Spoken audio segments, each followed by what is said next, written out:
তিন শ্রেণীর মানুষ আছে জেনা করার পরও তারা নিষ্পাপ থাকে, অর্থাৎ তারা জেনা করলেও নিষ্পাপ, কবিরা গুনাহ করলেও নিষ্পাপ, শিরিক করলেও নিষ্পাপ, জুলুম করলেও নিষ্পাপ, যত অপরাধী করুক না কেন তারা নিষ্পাপ থাকে।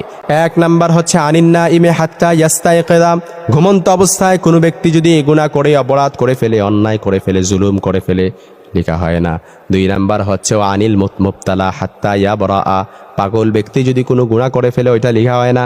তিন নাম্বার হচ্ছে ওয়ানিস সাবি হাত্তা ইয়াকবরা, নাবালেক অবস্থায় যদি কোনো গুনাহ করে ফেলা হয়, জেনা করে, অপরাধ করে, যায় কিছু করুক না কেন, ওইটা করলেও তার আমল নামা ওইটা লিপিবদ্ধ করা হয় না। এই জন্য আপনি আমি যত গুনাহ করি না কেন, পাই টু পাই, প্রত্যেকটা কদমে কদমে আমাদের গুনাহ হলে ওইটা অবশ্যই লেখা হবে। তবে আপনি ভাবতেছেন যে নাবালেক অবস্থায় যদি সে বালেগ হয়ে যায় তার গুনাহ লেখা হয়, তারপর পাগল ব্যক্তি যদি ভালো হয়ে যায় তার গুনাহ লেখা হবে, তারপর ঘুমন্ত অবস্থায় ব্যক্তি যদি জাগ্রত হয়ে যায় অবশ্যই তার গুনাহ লেখা হবে।